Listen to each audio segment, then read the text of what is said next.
The Gerontological Society of America, Meaningful Lives as We Age. Welcome to today's episode of the Gerontological Society of America's podcast series, where we learn about aging from the leading experts in the field. I'm Anju Paudel, Assistant Professor at the Ross and Carol's College of Nursing at the Pennsylvania State University, and your host for today's episode. Today's podcast is a collaboration between Social Research Policy and Practice and the Health Sciences sections of the Gerontological Society of America. This episode is part one of the two-part podcast series in which we're exploring the interplay between research and policy in geriatrics and gerontology. As we all know, the dynamic interplay between research and policy affects aging and practice, whether it's researcher, practitioner, or policymaker. Understanding the context of each strengthens the reach of our work and eventually helps to promote excellence in both. So to discuss this today from a research standpoint, we have two experts in the field. First, we have Dr. Anju Kolanowski. Dr. Kolanowski is a professor emerita at the Penn State Ross and Carol's College of Nursing and was the founding director of the Hartford Center of Geriatric Nursing Excellence at Penn State University. Her research, which focuses on non-pharmacological interventions for symptoms of distress and delirium in people living with dementia in nursing homes, has been supported by grants from multiple institutes and organizations, including the National Institute of Nursing Research, the Alzheimer's Association, and the Harvard and Neuroscience Nursing Foundations. Dr. Kolanowski has widely published dementia care in scientific journals and serves on many boards and scientific advisory consulting panels. To name a few, these include the Moving Forward Coalition and King's College Board of Directors, Link AD, funded by the Alzheimer's Association and NIH, and the Teaching Nursing Home Project, funded by the Hartford and Geary Healthcare Foundations. Dr. Kolanowski was the recipient of the 2012 Morris Gerontological Nursing Research Award and is a fellow in the American Academy of Nursing and the Gerontological Society of America. Next, we have Dr. Jasmine Travers. Dr. Travers is an assistant professor of nursing and health services researcher at Rory Myers College of Nursing at the New York University. Her career is dedicated to designing and conducting research to improve health outcomes and reduce health disparities experienced by older adults. Dr. Travers has also widely published on topics of aging, long-term care, health disparities, and inequities, workforce diversity, and workforce issues in vaccinations and infections. She has presented her work at regional and national health services research, gerontological nursing, and public health conferences. Currently, Dr. Travers co-chairs the Moving Forward Coalition Workforce Committee, which is meant to move many recommendations from the National Imperative to Improve Nursing Home Quality 2022 report forward. Welcome, Anne and Jasmine. It's a pleasure to have you both here today, and also very exciting to learn about how we can use research to advance policy from your knowledge and experience. I know I just provided your introduction, but we would like to hear from you more on your program of research. So could you please elaborate a little bit on your program of research? How long have you been in the field? And also, what was your inspiration behind your involvement in this area? Perhaps then we can start with you. Okay, thank you. And thank you very much for inviting me. As you mentioned in the introduction, my program of research has focused on the development and the testing of individualized non-pharmacological interventions for behavioral and cognitive symptoms that many people with dementia are going to have. And the goal of my interventions has always been to improve quality of life and function, specifically for people, for residents and patients in nursing homes. That's really been the setting where I've conducted most of my work.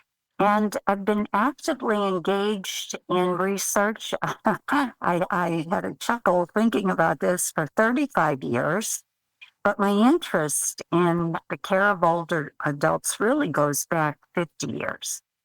And I can tell you that my initial inspiration came from older adults that I cared for, first in acute care, and then later in the nursing home. And back then, which was many decades ago, I realized quite early in my career that we had very few tools in our toolbox for maintaining function when an older adult was admitted to acute care. There were no ACE units at that time. And we really did not know how to effectively respond to behavioral symptoms like agitation in the nursing home setting. And very unfortunately, we often made the situation worse by using physical and chemical restraints. 10 years into my career, I decided to go back to school for a master's degree with a focus on older adults. And it was at Penn State University that I met my first mentor, Dr. Lori Gunter, who was one of the very early leaders in gerontological nursing. And being a woman of color in higher education during the 1950s, she knew too well what an uphill battle looked like. And she inspired me to keep going, even though there were very few people or organizations acknowledging the need for gerontological nursing research. That is what inspired me early on and has kept me going for over 50 years. Wow, 50 years, that's quite a long time. Have you seen any changes in the nursing population since then, particularly around diversity of nurses? I have. It hasn't been dramatic necessarily, but I have seen slight changes. In the past, nursing homes were practically all white female residents that we had there, and gradually we've had more people of color being admitted to nursing homes, and I think that raised the consciousness about the need for diversity in the workforce in order, as Jasmine mentioned, in order to understand the cultures, the backgrounds. When I was a young nurse, we had many people that English was a second language. In the area where I worked, it was a lot of older Polish people. And so we had to bring people in who could talk to the patients. And do you think nurses have a role in policy? I've been in this field long enough when nurses weren't really thinking about policy so much, but that's critical if we're going to have any kind of sustainability around our work. We need to change policy. Again, I'm following up with you, Anju, and reflecting on what you said earlier about diversity and nurses' involvement in policy. Certainly, that's come a long way, and a lot of things have changed, but what do you smile about when you think about how far we've come?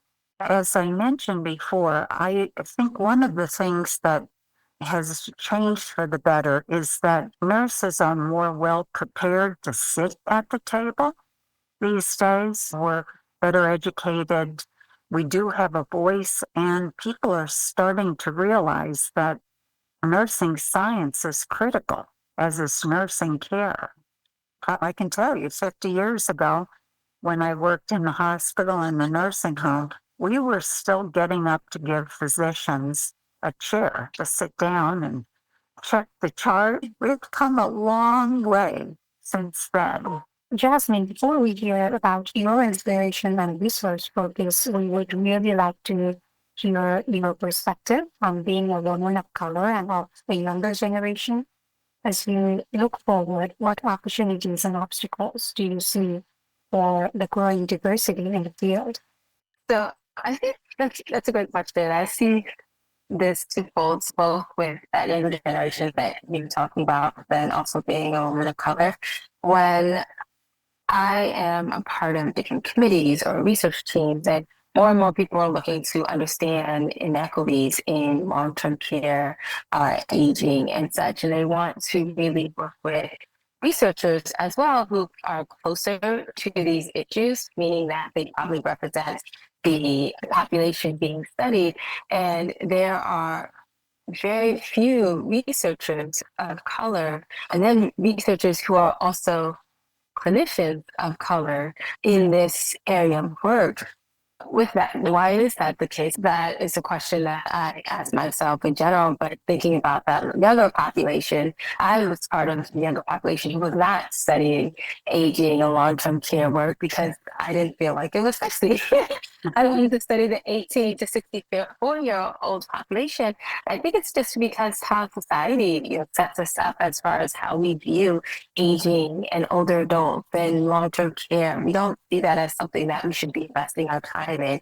And I'll talk about this later, but it was kind of serendipity how I got into this work, and just dawned on me, oh my goodness, I would hope to be an older adult at one point in time, and just thinking about how much is needed as far as the resources and the investment. I wanted to be part of that work. So it's almost like investing in my future me, but at the same time, caring about the people who really need support in this area in general is where I came into this. I would hope that more people who look like me, both my racial background, but then also people who are of a younger generation would want to also come into this work and see the importance of not just the older population being involved in this work, but the younger population as well.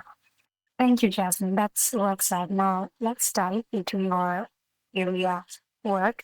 Could you tell us more about your current work and what inspired you to get in this line of research? I'm a health services researcher, and the great thing about health services research is that I get to focus on a lot of different areas. I look at access to care, quality of care, outcomes of care, and costs of care, but all specific to long-term care settings, so across the board. Could be nursing homes, community-based care in the home or in the community or assisted living, although I do spend a lot of time in nursing homes, but essentially, my program of research is focused on keeping people in the settings that they want to be in for as long as they can and should be in those settings, whether it's in the home community setting or in the nursing home, but making sure that they have the quality of care that they deserve and that the people who are caring for them are caring for themselves. That's how I look at my work. And then there's an equity through line across the board. So I spend a lot of time on equity issues.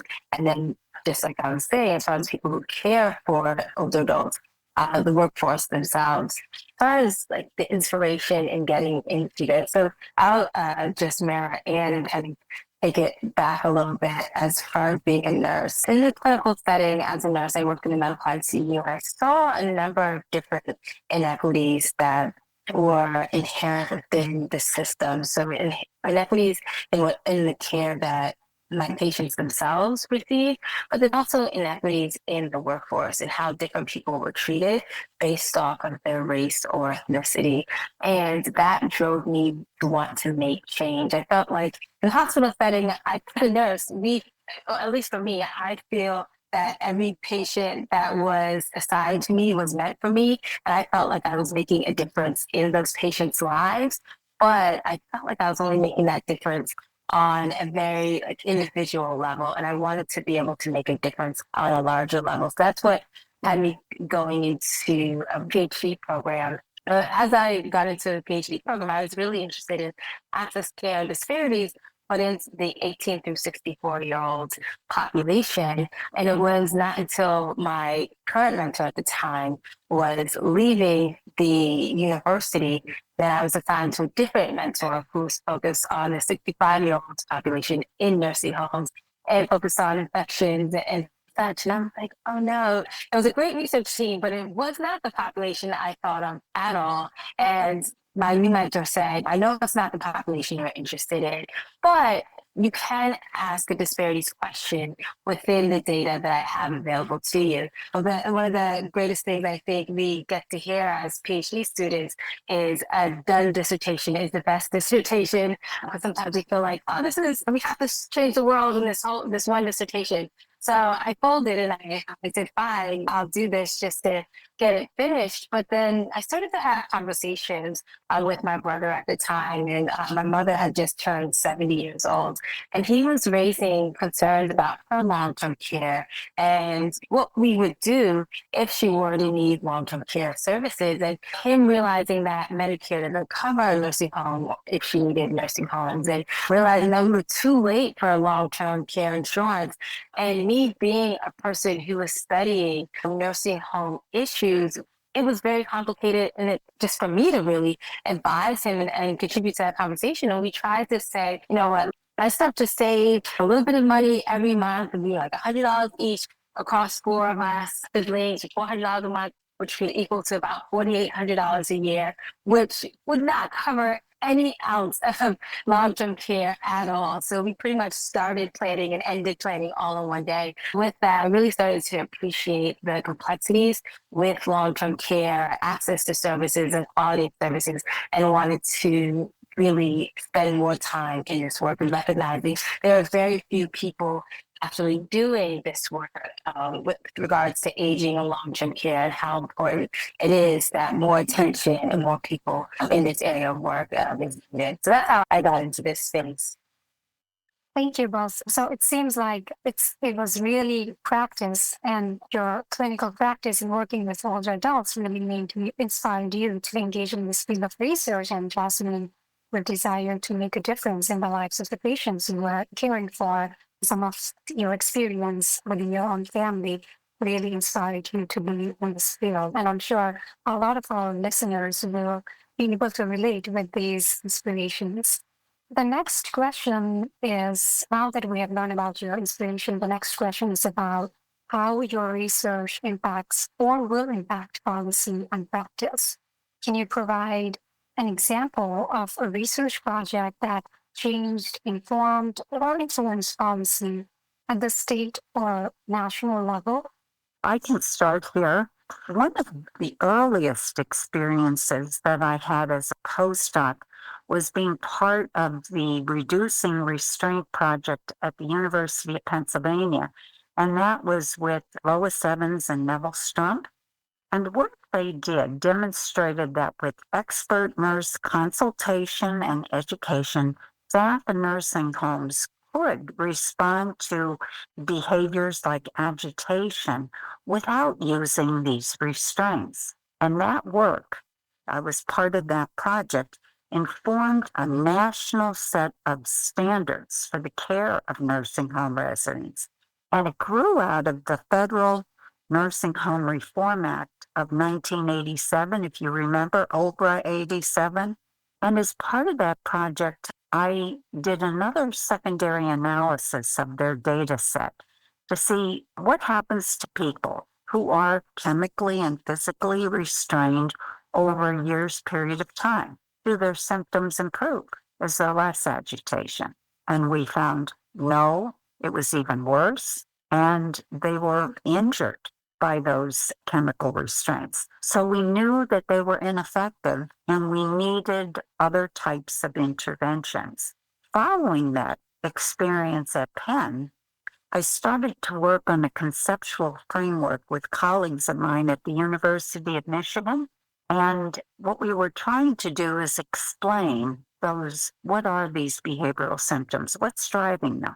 And we came up with the need-driven dementia compromised behavior model, or the NDB model. It's been used quite frequently by researchers. And it posited that people's symptoms when they're yelling, when they're crying, when they're quite agitated, were really that person's way of communicating, hey, something's wrong here. I need something. I have a need that's not being met. Using that model, I collaborated with Paul Costa, who was then the head of the NIA lab on cognition and personality, and Lynn Bittner, who was a recreational therapist. And we designed interventions that we derived from that NDB model. And based on our randomized clinical trial, we found that these individualized activities that were matched to the person's function, and their style of interest improved their displays of positive affect. People were smiling more. It reduced their symptoms to a greater degree than when these activities weren't tailored. That work has really been, I think, foundational policies that we have on preference-based care in nursing homes. And it's definitely in line with 4Ms, what matters, that comes out of the Institute for Healthcare Improvement. So I think that was an example. And then a second one, in another clinical trial, we showed that using those tailored activities captures attention of the person, it gets them engaged and involved, and it prevents cognitive decline during episodes of delirium. And using cognitive stimulation is now part of practice guidelines for the prevention and treatment of people who are experiencing delirium. So I'm very proud of that work. And as I said before, it was really a team effort, interdisciplinary team effort. And there are examples, I think, of how you can drive your work to policy. Just to add to that, for me, I remember as a PhD student starting to focus on certified nursing assistants in nursing homes and really being drawn to the poor work environments and conditions that they were exposed to, the low wages, the treatment that they experienced by both residents and staff, just racism and discrimination, and a lot of economic issues, where I started to do a lot of research on that. And I was presenting at a conference one summer and recognizing I didn't get a lot of people coming to my poster, presenting a poster. And in my head, this work is just not sexy enough when thinking about certified nursing assistants and wondering why there wasn't that much attention to it. And then fast forward the pandemic and issues with nursing homes and that being brought to light, and the National Academies of Science, Engineering, and Medicine, and then looking to convene a committee that would focus on generating some actionable and bold recommendations to improve the quality of care within nursing homes. And I was in my first year as a faculty professor at NYU College of Nursing, my first 2 months, and me seeing this call for committee members and applying for it and not knowing what I was doing, but I'm like, oh, this is all up my alley. I'm thinking this was great. And then I ended up getting accepted. And then when I saw who was all on the committee, I was like, wow, these are all the people that I've been citing in my dissertation. Am I really supposed to be here? At one point, I had that imposter syndrome. Oh no, this is crazy. What was I doing? But then recognizing, because of my work in the specific area related to certified nursing assistants and equity issues, and there wasn't much people doing this work for probably some of the reasons that I was like, oh, why is no one paying attention to this work? That is the type of work that they were interested in seeing. And yes, I was earlier on in my career, most definitely, and I'm still, fairly early on in my career. There were still not very many people doing this work, and what I had to offer was very worthwhile to what the committee was looking to do. And the big thing about the National Academies of Science, Engineering, and Medicine is when they make recommendations, the world listens. A lot of the recommendations that came out from that report, specific to certified nursing assistants and nursing homes in general, have been very impactful in how we see different organizations moving and the attention that they've been playing. One of the things that came out of that is moving forward a coalition that is focused on the quality of care in nursing homes. They had a specific workforce committee within that coalition that was focused on improving conditions for the certified nursing assistant, and specifically related to recommendations that was in our report. That's one of the areas in which I saw my work really informing policy as we see it and know it. And I'd just like to make another comment about Jasmine's work. It was important to us on the teaching nursing home when we were working on the textbook that we put out, Practice and Leadership in Nursing Homes, the work that you did. So we made sure that Jasmine had a very prominent chapter in that book. And we're hoping that we do know that nursing homes and colleges of nursing are very excited about that textbook. And your chapter, Jasmine, was a pivotal one. Thank you for your work. Thanks for bringing that up, Anne. I feel really inspired. What an exceptional example of how you can use. We always talk about meaningful work, but then really actually to see it informing practice and policy recommendation, that's another level. I think that's what keeps us moving forward and to continue to do what we do. Mm-hmm. So next, I would like to ask you about this path of research to policy. We just heard both each of you had some work that really informs some practice and policy recommendations.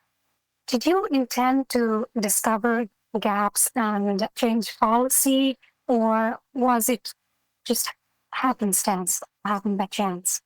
My original goal was to address a gap in knowledge because, as I said, 40, 50 years ago, we really did not have any evidence about how to care for older adults, those that had behavioral symptoms or delirium. So I wasn't thinking so much about policy as I was developing the evidence for clinical practice.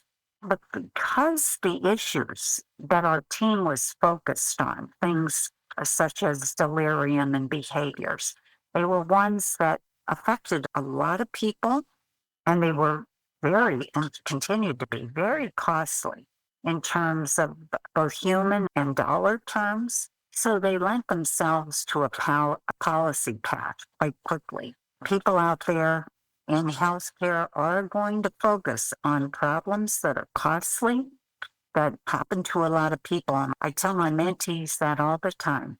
When you're writing your research papers, think of a problem that happens to a lot of people and has bad outcomes and costs a lot of money. That is going to get you to significance, and people will listen. So that's one path to policy, I think, to think about significant clinical issues out there that we need data for, we need evidence. For me, the path to policy, so I came into this, I started off before that I wanted to make change. So it doesn't feel so happenstance in a way, but in some ways, yes, because what kind of change, I wasn't sure what I'd be able to do. But one of the things that I'll go back to as a PhD student at Columbia, volunteering, this is when Ebola came out, and I was trying to do a community service project to raise money for those who are experiencing Ebola in Africa. And it was thinking very small. And one of the administrators at Columbia said, "Think big, you're at Columbia." And so from there, I was given that invitation to think big in everything that I'm doing and not think small. Like, why not? And so from there, I came across a quote that said, "If your dreams don't scare you, you're not dreaming big enough." So I'm like, okay. So just even with the example that I gave you about being on the National Academies of Science, Engineering, and Medicine Committee, I'm like, oh, wow, this is scary, but you know what? This is okay. That's what it's about. But another thing about just coming from thinking big is, for me, one thing that I was at odds with when it came to research was this idea of how long it takes for research to translate into practice or policy or to move forward. And I'm like, this does not make sense to me at all. So I actually wasn't even sure if I wanted to go into a research career. At the beginning of my PhD program, I'm like, I don't want to do a postdoc. I don't want to go into a faculty position because I didn't want to just be siloed to just writing papers and writing grants and not seeing anything go anywhere. That's what led me to do 2 postdocs. I did a traditional 232 postdoc at the University of Pennsylvania, where I got to learn more about long-term care and try to put some aspects of policy into it. But then I did a policy-focused, non-traditional postdoc through the National Clinician Scholars Program, where I got to engage with the community, with research still, but with leadership and other and clinical aspects too, and then a lot of policy. And then from there, I got to see, you know what, I know better how to translate my evidence into practice and into policy, where I can engage with the people that are important for me to engage, whether it be in community settings, whether it be with state officials, for example. I was like, oh, you know what? I actually do want to be in research, and this is how I can make research work for me. And so I've been able to see how important research is for policy in general. That for me, I just can't go into the policy. So that's how I've seen it. But then in some aspects, things have been blowing my mind, right? Even recently gave testimony to Special Senate on Aging back in April. And so that was actually my second time giving testimony specific to the nursing home workforce and disparities and such. And for me, I was like, wow, this is like the highest, probably like the highest level of opportunities to influence policy, which was so exciting. Of course, there's many ways to influence policy, but things like that have been surprising me because I'm still learning all the different places and spaces that I can be in to really have an influence on policy. What I'm hearing is it seems, and you started with identifying the gaps to really make a difference in the lives of older adults. And Jasmine, you really dived in with this perception of, I want to make a change, right? And as I'm thinking about it, I think that's how it happens. Some of us really go into research thinking about, okay, so these are the things that need to be addressed. And then along the way, these works turn into practice recommendations and policy changes as applicable. And then sometimes we really see what needs to be changed and really approach that directly so that it informs us. So that was a really great learning there. Now we learned about your journey, your work. What do you have to say for those who are seeking to improve the lives of older adults through research or within and beyond academia? What would you recommend? Well, I would say right off the bat, have a good mentor. I think that's critical. I've had several in my career, postdoc as a junior faculty member, as a doctoral student. And I think it's important to look for someone whose passion for the care of older adults matches yours, somebody that can help you look for gaps in knowledge. The literature today is so expansive, and to be able to jump in there and say, here's a critical gap in knowledge, that takes a lot of work. You want a mentor who's going to introduce you to other researchers so that you can build a strong interdisciplinary team. And a second recommendation I would make is to make sure that you appreciate the importance of doing preliminary work. I want to compliment what Jasmine said about dreaming big. But one of the things, and that's critical, you have to dream big to see what that end point is.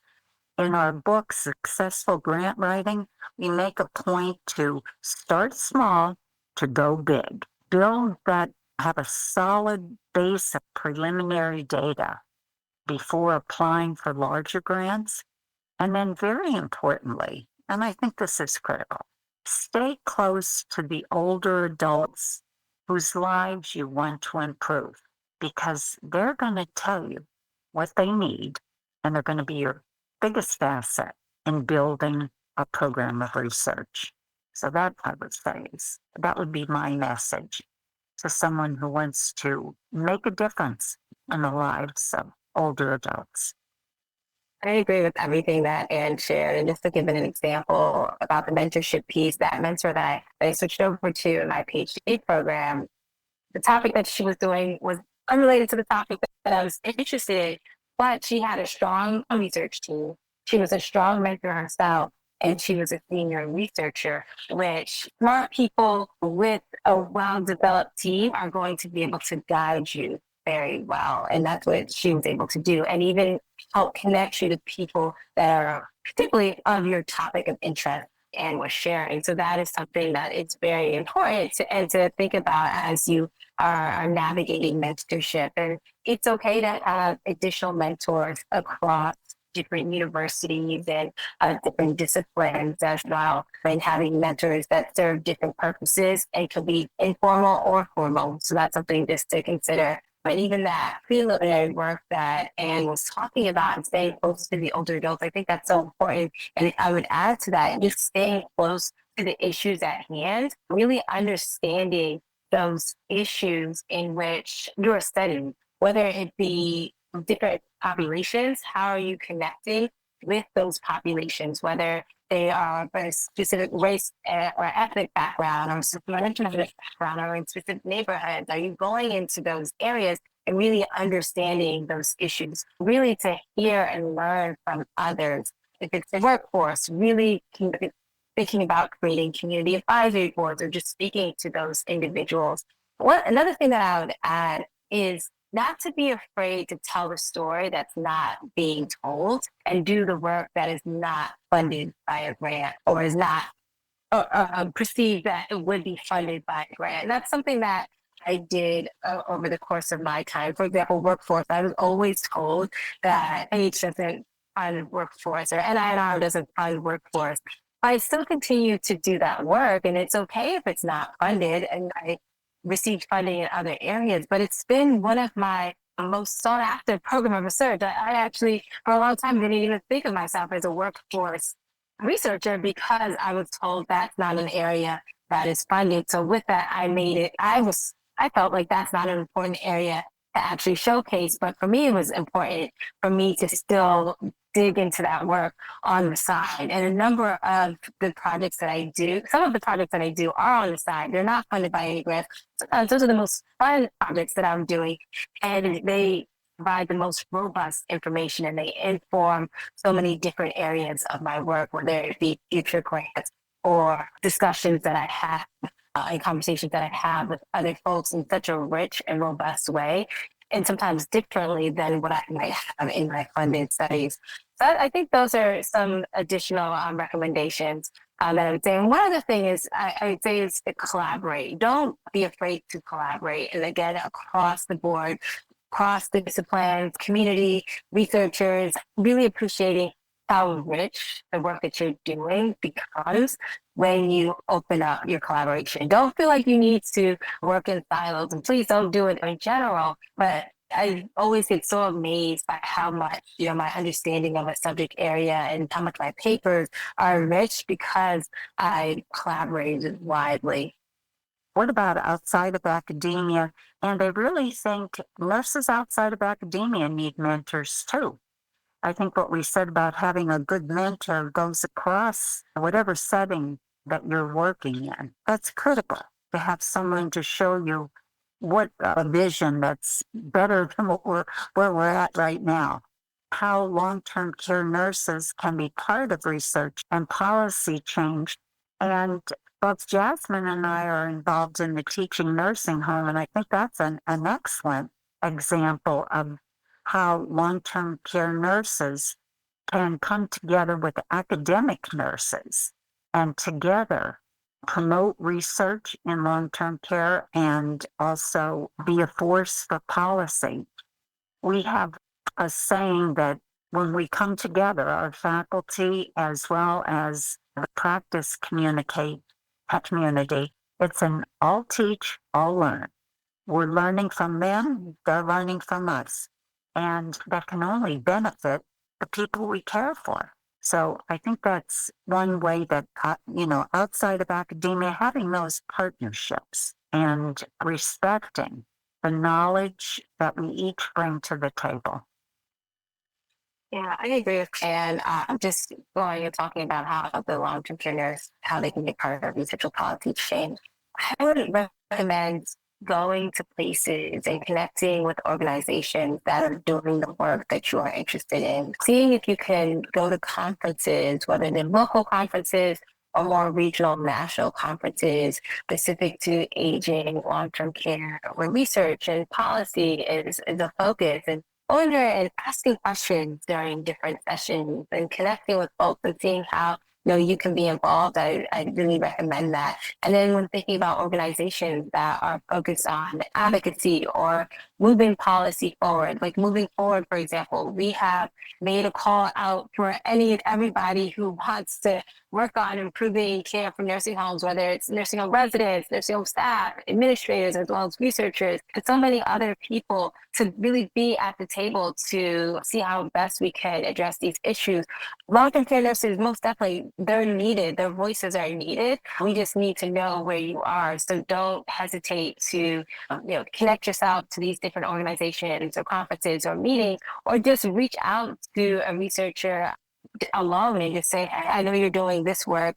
Can we have a conversation? People have reached out to me individually and say, oh, I heard you speaking in this space and I'm experiencing all these issues here and I don't know what to do. So I think that's a great start. One thing that I would add, and just thinking about that question, I just appreciate how much more I would want to see nursing homes and people in nursing homes involved in research and policy, because those are the folks who are needed in these spaces and who are needed to really lead this development of solutions to address these issues that are existing across long-term care or across aging. So then the residents, older adults, so really, while I was giving recommendations on how long-term care nurses can be more involved and be a part, we ourselves have that responsibility to do a better job of connecting with long-term care nurses as well. Thank you both for helping us explore this topic of how we can use research to advance policy. I think both of you really provided some compelling examples of how you can engage both from academic standpoint and also nurses who are in long-term care who are like heavily in practice. As we know, there we see more opportunities to connect to the mentor, to be a part of research when we are in academia versus in long-term care. But really, teaching nursing home project, what a great example, and where academics and practitioners come together to really work towards improving quality of care, all things long-term care. And Jasmine, what a great example of for nurses, how they can get engaged in research. Really, that's what I teach in my courses as well as nurses, to get involved in these organizations, to go to conferences, to really stay up to date on what's happening. Really great recommendations and advice input right there. I know we covered a lot, but as we are towards the end, is there anything that we missed today? What about the older adults? And I would say yes, they need to be part of your team. In Pittsburgh, they have an organization, the SAGES. They're older adults who are in nursing homes, but actually give advice to researchers who want to work in nursing homes. But regardless of your setting, whether it's community, assisted living, nursing home, acute care, when you're doing your research, it's always best to have an older adult who would be the recipient of whatever you're doing on an advisory board and helping you to co-design your study. It's acceptable, applicable, feasible, and can be implemented. I think that's important. I agree. Asking the question, who is not here? Who is not represented that needs to be here? Doing that scan in the work that you're doing and what you are looking to understand. And I think that's an area that, I just say we intentionally do it, but we leave out people that we're not talking to, that we should be talking to. So that's one thing. And then just appreciating, outside of that question about how the older adult can engage with research and policy change, actually I'll go right back to that. Not being afraid. I see sometimes when we are engaging with the older adults or nursing home staff, they're afraid to assert themselves. And I would just want to say your voice is very much needed.